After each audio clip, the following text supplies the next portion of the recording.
Who has 2 thumbs and 3 outstanding bank loans? This guy. Cities Skylines is a game built around just that, building cities. The game has 13 milestones to achieve throughout your time building your own little utopian matrix, based solely on population. Today we'll be achieving all 13 of those milestones through the least ethical means possible.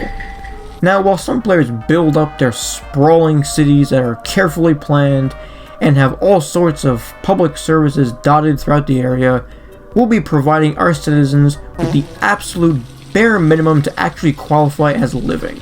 Our city will be divided into 2 halves. On the left, we'll pack our citizens into small roads and apartment blocks dense enough to make a Manhattan landlord drool.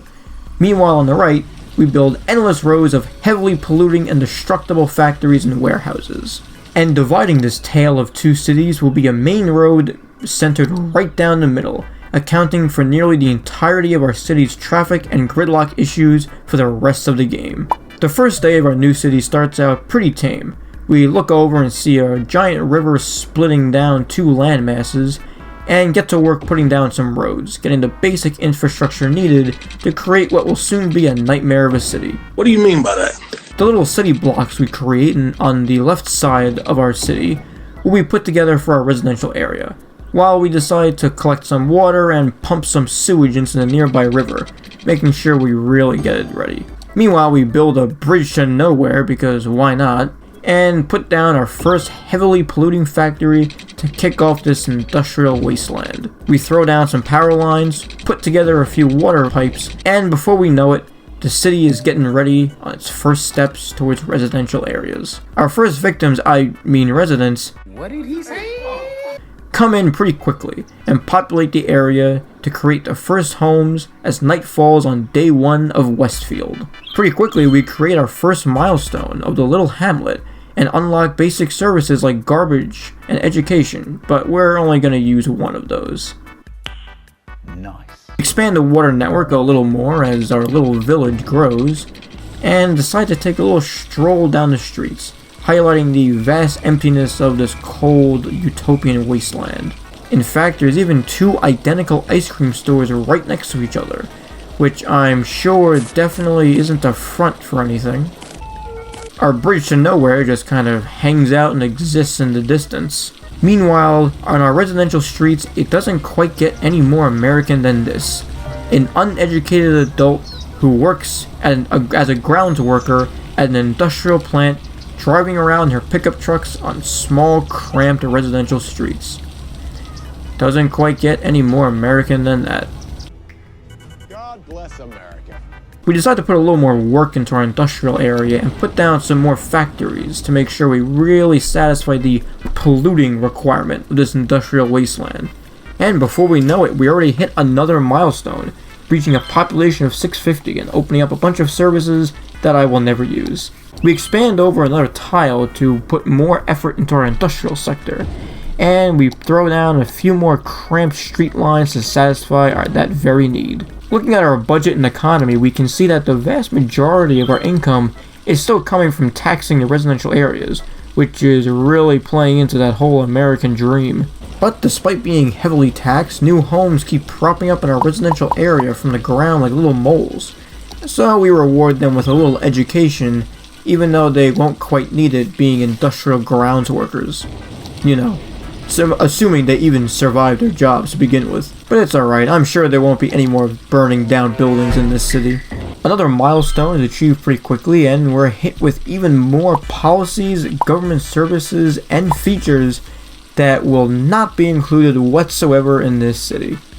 The residential areas are looking pretty good as they expand ever closer to the edge of the world, hoping they don't, fall into the ocean.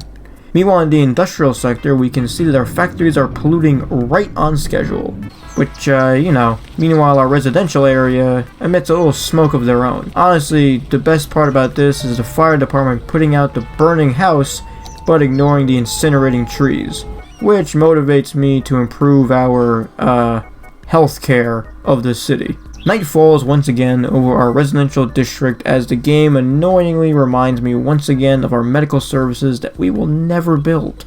And it's a brand new day in Discount America as another uneducated adult decides to take a trip on her pickup truck down the residential streets. A little expansion closer to the edge really matches our citizens' mental states, as we decide to put a whole plethora of commercial buildings and residential districts right on the edge of a cliff. Meanwhile, in the industrial zone, we expand it by putting even more cramped streets than last time, because what can go wrong by putting a bunch of factories right next to each other with no fire regulations? To put a little bit of a sense of normalcy in our residential district, we decided to give some of our people their own little happy district. And hey, it seems to pay off, as the streets look pretty happy, cars are parked on the side, and there are no outstanding issues. I mean, hey, they even have their own discount GameStop, where I'm sure you can get ripped off there just as much in the real world. Looks like someone burns down the bootleg ice cream store for the insurance money, but the fire department arrives just in time to put the fire out and turn it into a futuristic chrome building from SpongeBob. Lots of cool new buildings start to prop up, and I sure hope nothing happens to them as the city grows. Which it sure does, as apartment buildings are added to the residential area, and we put a few more garbage dumps unceremoniously right down the middle to help with our city services. Traffic isn't getting any better as it's blocked up in an 8-person intersection, but in the residential area you would hardly notice it, as the cramped streets mean no one can actually go anywhere. Welcome to GTA Vice City. Oh shit, here we go again. Or whatever the traffic cramped version of it is. In fact, the streets are so cramped and blocked together, we can't even put straight districts together, and instead decided to just mow down a few buildings that don't have any service in our city anymore. It seems like there's an emergency going on somewhere in our city, but despite this dangerously placed playground, I can't really find it. But you know, I eventually do, and that sort of explains it. Traffic is so bad that emergency services don't even get there on time, so to alleviate the issue, I decided to put a marvel of architectural engineering down the middle of our city and build the world's most awkward bridge connecting the two areas. Turns out that people love to put down a fire department when the city's burning down, but in this specific case, it's so bad we have to call in an emergency helicopter to land right next to two burning buildings. The only good thing to come out of all this is the congestion issues give me the idea of putting down a toll booth to take advantage of it. However, I don't think you can take advantage of whatever this chaos is. I mean, seriously, like, what are they doing? It gets so bad when your discount Denny's restaurant has a hearse lodged through the front doors, and it has to make a K-turn just to leave with a dead body. Our dense industrial sector is so bad at this point that it's just a mass of brown on the dirt. Meanwhile, our residential sector is looking like a prison complex. But it's alright, Rosemary Williams seems to be having just a great time in this cramped prison-like city. Pollution is building up so much in the industrial sector that our screen is getting literally hazy just by going through it. But on the other side, our residential sector is progressing quick enough that we reached 36,000 people already. Too bad we can't use that nuclear power plant in our polluting city. But it's alright, I think the burning industrial factories are polluting our city just enough that we don't need a nuclear power plant. Meanwhile, we decided to create a real police state by putting 3 stations right next to each other. And the weather doesn't seem too bad in the city, if by weather you mean the mass of dead bodies that are lining up throughout the area. To make it worse, the world's most timid tornado decides to spawn right next to our sewage system, but doesn't really do anything. I mean, seriously, it's just standing there, menacingly. Fortunately, it does no damage. However, the hearses being clogged in our city streets is probably doing enough psychological damage to our citizens. Meanwhile, we decide to burn down a few more buildings in the city, while the guy 2 doors away complains that people are burning too loudly. But it's alright. Everyone is apparently happy about that. We decided to expand a little bit more in the residential sector, putting up some real prison-like concrete blocks of rows of houses and stores. Do you think this is what Aristotle had in mind when he talked about the philosophy of civilization? Looking at the map, we can see that the industrial sector is polluting so much, and we're dumping so many toxins into the river, that the residential sector is just surrounded on all sides by garbage. Meanwhile, the city's street bridge isn't really doing the best, and it's just clogging up the streets even more. So to alleviate this, we decided to throw down a lot of schools and educational facilities on its own little sector, which just happens to be right across from a prison. Really encourages them to stay in school. The pollution seems to be getting even worse in our city, but we decided to throw down a few more factories because is there really such a thing as too much pollution at this point? While looking at a bunch of different fire and emergency services, a second tornado spawns in our city, but this time it does a little bit of damage. Making things extremely ironic, it decides to worsen our traffic problems by destroying the roads and just sucking up a bunch of cars and vans. Yeah, I don't think another bridge is gonna help out these guys. The tornado goes even further to the industrial sector, but decides to just give our roads a little bit of a love tap and remind us even more of just how bad our infrastructure is when it comes to driving. I mean, seriously, it destroyed almost 1,000 units of road and had no casualties. We decided to check back on our students and our kind of students while the city continues to just spontaneously combust every now and again. But it's alright, this guy reminds you all to be safe. We decided to glide through the dead grass, dead trees, and soon to be dead air to remind us of how much our industry is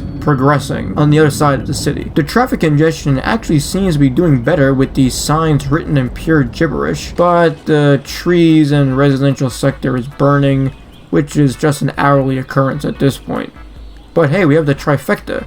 This time they're also complaining about garbage and noise in the background. We take out a $200,000 loan because what can go wrong when you owe money, and discover that for some reason this factory has decided to have enough of our city and go on its own. To alleviate the garbage issue of piling up in our city, we decided to throw down a few garbage incinerators, turning our garbage into even more pollution and a little bit of more energy. And speaking of garbage, if you've ever wanted to have your own personal garbage delivered right to your inbox, consider subscribing to the channel and liking the video. It really helps me know that you love this kind of garbage, and not the garbage that my city's producing instead. We see more spontaneous combustion during the industrial area, and we've cramped up our residential area so much that we're building practically right on top of the road. Astrologists report that a devastating meteor will strike the city in the near future. Residents should seek shelter immediately if any is available. We get a warning about a meteor, and at first glance we see absolutely nothing. You know, until...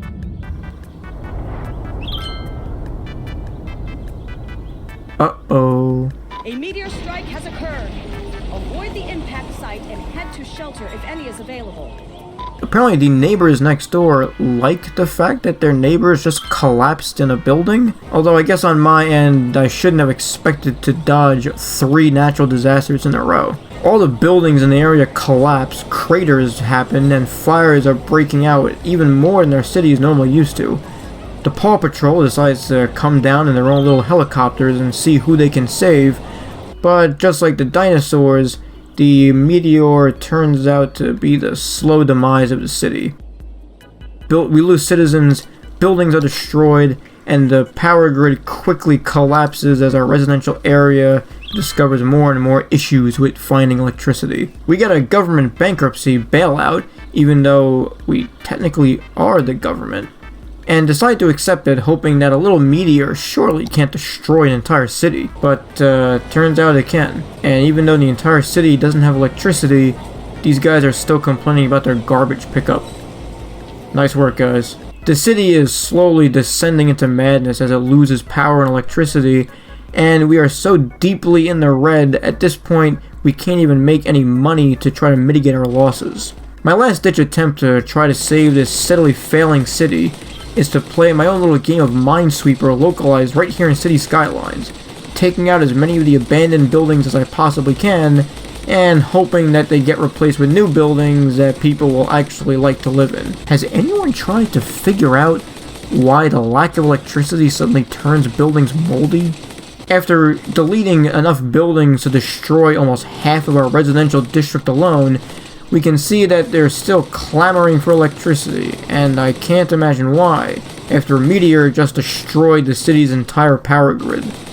Alas, the only places that still has electricity is the original residential houses over in the district far beyond.